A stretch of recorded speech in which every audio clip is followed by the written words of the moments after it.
राम जी की कृपा से प्रारंभ करते हैं उत्तरकांड। केकी कंठाभनीलम सुरवर विलसद्विप्रपादाब्ज चिह्नम शोभाढ्यं पीतवस्त्रं सरसिजनयनं सर्वदा सुप्रसन्नम् पाणौ नाराच चापं कपिनिकरयुतं बन्धुना सेव्यमानं नौमीड्यं जानकीशं रघुवरमनिशं पुष्पकारूढरामम्।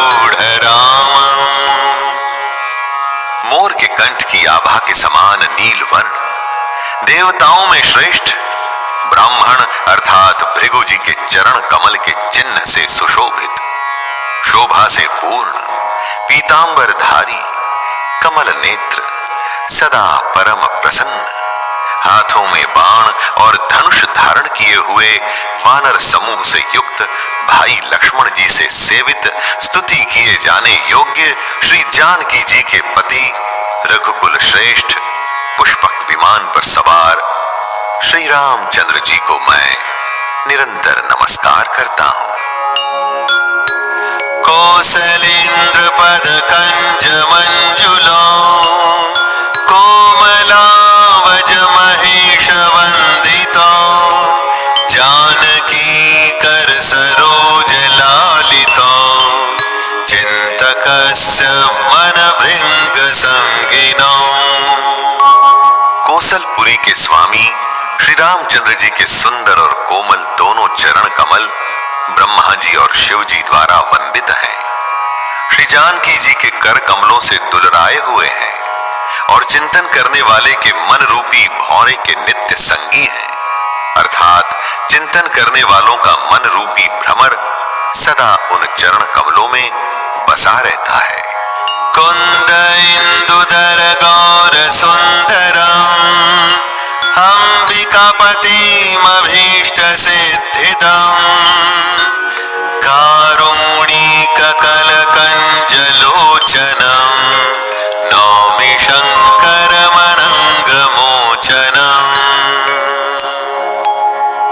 कुंद के फूल, चंद्रमा और शंख के समान सुंदर गौर वर्ण, जगत जननी श्री पार्वती जी के पति, वांछित फल के देने वाले अर्थात दुखियों पर सदा दया करने वाले, सुंदर कमल के समान नेत्र वाले, कामदेव से छुड़ाने वाले कल्याणकारी श्री शंकर जी को मैं नमस्कार करता हूं। रहा एक दिन अवधि कर अतियारतपुर लोग जहाँ तहाँ सोचहि नारी नर कृष्ण राम वियोग सगुन होहि सुंदर सकल मन प्रसन्न सब केर प्रभु आगवन जनाव जनु नगर रम्य चहुफेर कौसल्यादि मातु सब मन अनंत अस होई आयो प्रभु श्री अनुज जुत कहन चाहत अब कोई भरत नयन भुज दक्षिण हरकत बारहि बार जानि सगुन मन हर्ष अति लागे करन विचार। श्री राम जी के लौटने की अवधि का एक ही दिन बाकी रह गया, अतएव नगर के लोग बहुत अधीर हो रहे हैं। राम के वियोग में दुबले हुए स्त्री पुरुष जहां तहां सोच विचार कर रहे हैं कि क्या बात है कि श्री रामचंद्र जी क्यों नहीं आए। इतने में सब सुंदर शकुन होने लगे और सबके मन प्रसन्न हो गए। नगर भी चारों ओर से रमणीक हो गया, मानो ये सब के सब चिन्ह प्रभु के शुभ आगमन को जता रहे हैं। कौशल्या आदि सब माताओं के मन में ऐसा आनंद हो रहा है जैसे अभी कोई कहना ही चाहता है कि सीता जी और लक्ष्मण जी सहित प्रभु श्री रामचंद्र जी आ गए। भरत जी की दाहिनी आंख और दाहिनी भुजा बार बार फड़क रही है। इसे शुभ शकुन जानकर उनके मन में अत्यंत हर्ष हुआ और वे विचार करने लगे। रहे एक दिन अवधि अधारा, समुझत मन दुख भयो अपारा। कारण कवन नाथ नहीं आयो, जानि कुटिल किधो मोहि बिसराओ। अहह धन्य लक्ष्मण बड़ भागी, राम पदार बिंदु अनुरागी।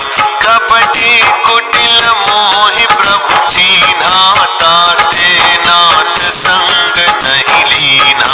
जो करनी समुझै प्रभु मोरी, नहीं निस्तार कलप सत कोरी। जन अवगुण प्रभु मान न काऊ, दीन बंधु अति मृदुल स्वभाव। मोरे जिय भरोस दृढ़ सोई, मिली हहि राम सगुन शुभ होई। बीते अवधि रहि जो प्राणा, अधम कवन जग मोहि समाना।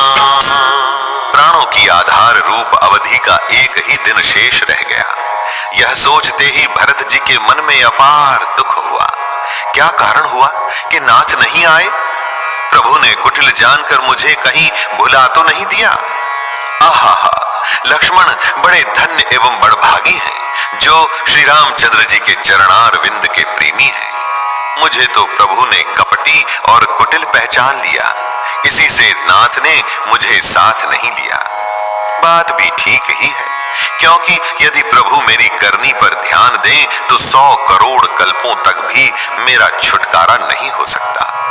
परंतु आशा इतनी ही है कि प्रभु सेवक का अवगुण कभी नहीं मानते। वे दीन बंधु हैं और अत्यंत ही कोमल स्वभाव हैं। अतएव मेरे हृदय में ऐसा पक्का भरोसा है कि श्री राम जी अवश्य मिलेंगे, क्योंकि मुझे शकुन बड़े शुभ हो रहे हैं। किंतु अवधि बीत जाने पर यदि मेरे प्राण रह गए तो जगत में मेरे समान नीच कौन होगा?